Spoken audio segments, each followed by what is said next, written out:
Sahabat yang dikasihi sekalian, sebelum saya meneruskan bicara pagi ini, ingin saya membawa sahabat-sahabat agar sentiasa mengingati apa yang dimaksudkan dengan nasihat. Nasihat ialah memberi sesuatu yang baik kepada orang yang kita sayang dengan cara yang paling baik. Jadi, apabila kita ingin memberi sesuatu yang baik kepada orang yang kita sayang, pastinya ada beberapa perkara yang harus dipertimbangkan ketika perkara itu ingin diberikan kepada seseorang. Dan saya sebut juga semalam bahawa ada 6 perkara jangan kita lakukan apabila kita memberi nasihat kepada orang yang kita sayang. 2 daripadanya sudah saya sebut semalam, iaitu kita jangan memberi nasihat ataupun jangan menegur seseorang di depan khalayak. Kerana menegur seseorang di depan khalayak itu adalah sesuatu yang mengaibkannya. Dan yang kedua, kita bila memberi nasihat kepada seseorang, perbetulkan niat. Bukan kita ingin menjadi hero ataupun kita bukan ingin diketahui, kita bukan ingin dikenang sebagai orang yang menegurnya. Sebaliknya, ketika nasihat itu diberi, kita hanya ingin menyedarkan dia. Jika dia tidak sedar, jika dia tidak tahu, ingin memberitahu kepadanya, dan kita mahu kesilapan itu diperbetulkan, sama ada dia menghargai pemberitahuan kita, sama ada dia mengakui akan nasihat kita itu tidak penting kerana orang yang kita nasihat itu adalah orang yang kita sayang. Pagi ini kita sambung 2 lagi daripada 6 perkara yang tidak sepatutnya kita lakukan apabila memberi nasihat. Perkara yang pertama pada pagi ini ataupun yang ketiga dari urutan itu ialah apabila kita ingin memberi nasihat, kita jangan gelojoh ataupun jangan tergesa-gesa memberi nasihat. Kerana ada kala kita melihat seseorang itu melakukan kesilapan, di mana kesilapan yang dilakukan itu mungkin ianya bukanlah suatu kesilapan pada persepsi orang itu. Kerana dia tidak tahu, ataupun mungkin ianya kelihatan silap kerana kita melihat pada sisi yang tertentu menjadikan perbuatan itu dilihat silap. Tetapi jika kita melihat pada sisi yang lain pula, perbuatan itu mungkin tidak silap dan sewajarnya dilakukan begitu.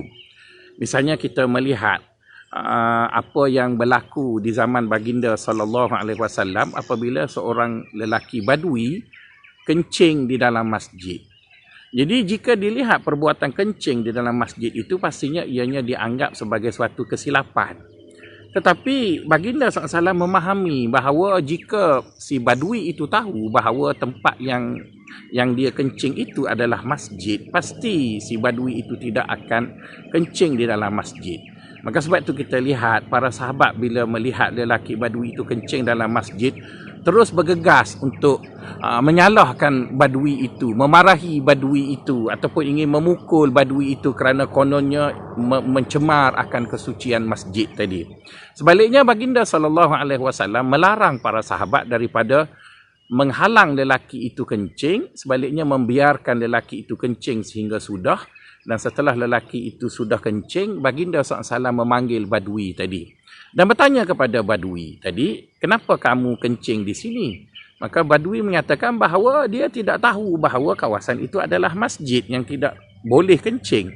Jadi baginda SAW menyatakan ini adalah masjid.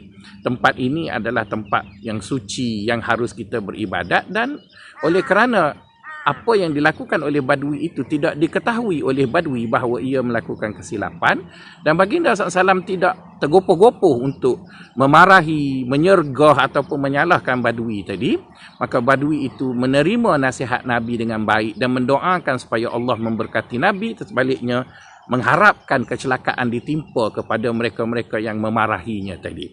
Jadi cerita itu memperlihatkan kepada kita bahawa apabila kita melihat sesuatu kesilapan ataupun kita melihat sesuatu yang tidak wajar berlaku, saya rasa jangan terlalu gelojoh untuk kita terus memberi komen. Jangan terlalu gelojoh untuk kita terus menyatakan kononnya agama berpandangan begini, kononnya agama begini dan sebagainya. Dengan alasan tadilah yang sering kita dengar ustaz-ustaz baca hadis Nabi, man ra'a minkum munkaran falyughayyiruhu biyadihi. Dan seterusnya lah, sesiapa yang melihat kemungkaran itu hendaklah dia mencegahnya dengan tangan. Jadi oleh kerana kemungkaran itu ataupun kesilapan itu sesuatu yang kompleks, yang datang dipengaruhi oleh suasana, ada latar belakang orang yang melakukannya, keadaan yang sebagainya, maka oleh kerana itu dipesan oleh agama kepada kita, apabila kita ingin memberi nasihat, pastikanlah nasihat itu tidak dilakukan dengan tergesa-gesa ataupun dengan gopoh. Pastikan terlebih dahulu kenapa perbuatan itu dilakukan, apa sebab ianya dilakukan, adakah betul apa yang dilakukan itu ialah suatu kesilapan. Saya ada satu cerita lagi ya sahabat-sahabat. Ceritanya mengenai seorang lelaki yang datang ke masjid dalam keadaan yang agak berbau tubuhnya. Baginda SAW mendapati lelaki tersebut bermau, tidak elok ataupun tidak enak baunya yang menyebabkan mengganggu jemaah di masjid. Jadi bila hari pertama lelaki tadi sedemikian, Baginda SAW rasa lelaki itu tidak sepatutnya sedemikian. Tapi Baginda SAW tidak menegur lelaki tersebut untuk hari pertama. Bila datang hari kedua, Baginda SAW masih berfikir kenapa lelaki ini sedemikian. Tapi Baginda SAW tidak lagi menegur sikap lelaki tersebut kerana Baginda cuba melihat adakah perbuatan ini disebabkan oleh faktor-faktor yang ada kewajarannya. Sampailah pada hari ketiga lelaki itu berkeadaan sedemikian, barulah Baginda SAW pergi kepada lelaki tersebut dan bertanya. Di mana Baginda SAW bertanya lelaki itu, di mana kamu tinggal? Lelaki itu mengatakan dia tinggal di satu tempat yang jaraknya agak jauh di antara rumahnya dengan masjid Baginda SAW. Jadi Baginda SAW fahamlah bahawa lelaki itu lelaki tempatan, cuma rumahnya agak jauh daripada masjid Baginda SAW. Kemudian Baginda SAW bertanya pada lelaki tersebut, kamu ada unta ke? Maka lelaki itu mengatakan, ada. Saya ada beberapa unta. Jadi Baginda SAW masih kebingungan. Kalau dia ada unta, rumahnya jauh, maka naiklah unta datang ke masjid. Kemudian Baginda SAW pada hari berikutnya, iaitu hari keempat, Baginda SAW bertanya kepadanya, kamu basuh ke unta kamu? Dia pun beritahulah untanya dia hias dengan cantik dan sebagainya. Maka Baginda SAW masih kebingungan. Orang ini mestilah ada duit, orang ini sayang pada hartanya.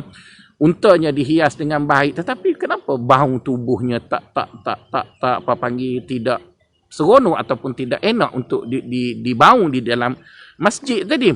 Hari ke-6 baru dia tanya kepada lelaki tersebut, dia kata, kamu datang dengan apa ke masjid? Lelaki itu berkata kepada Baginda SAW, dia kata, ya Rasulullah, saya berjalan kaki dari rumah saya ke masjid. Lah, baru tahu punca. Jadi bila dia berjalan kaki dari rumahnya yang jauh ke masjid, pasti dia akan berpeluh, akan mengeluarkan bau yang tidak enak setelah dia berpeluh tadi. Jadi Baginda SAW fahamlah bahawa lelaki tadi bukanlah seorang yang kedekut, bukanlah seorang yang sayang dengan harta, ataupun bukanlah seorang yang miskin sehingga tidak ada kesempatan untuk membersihkan diri.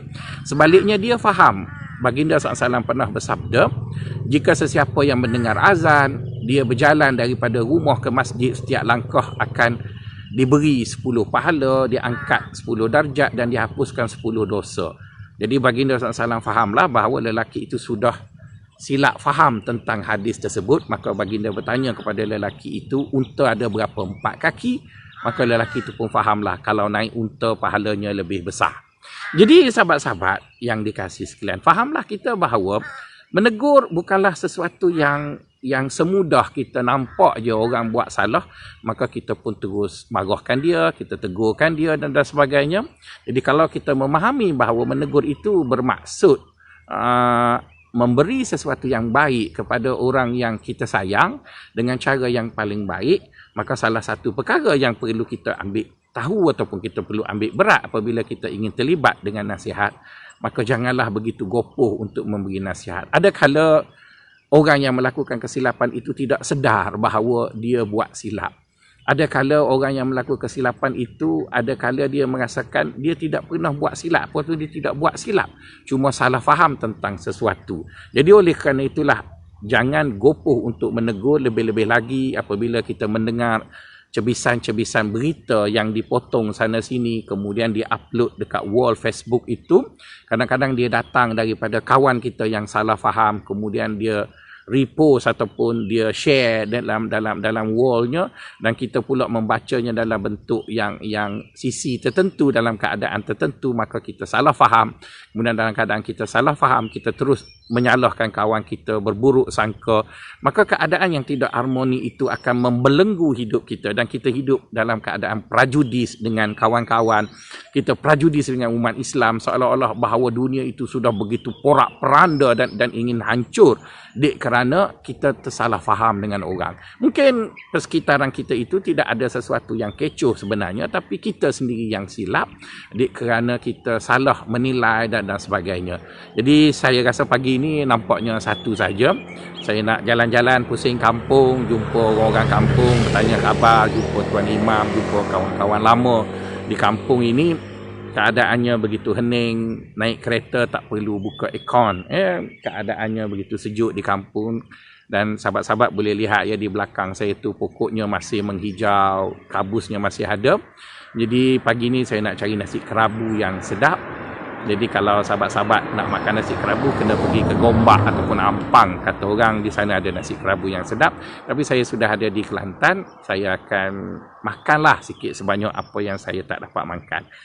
Saya doakan sahabat-sahabat semua pada hari ini dapat mengikuti percutian yang baik, berikanlah masa yang banyak untuk keluarga, berikan perhatian yang banyak yang berbaki pada hari ini dengan anak-anak. Semoga ikatan kekeluargaan itu akan menjadi erat, dan saya doakan kita semua dirahmati oleh Allah SWT. Jumpa lagi besok.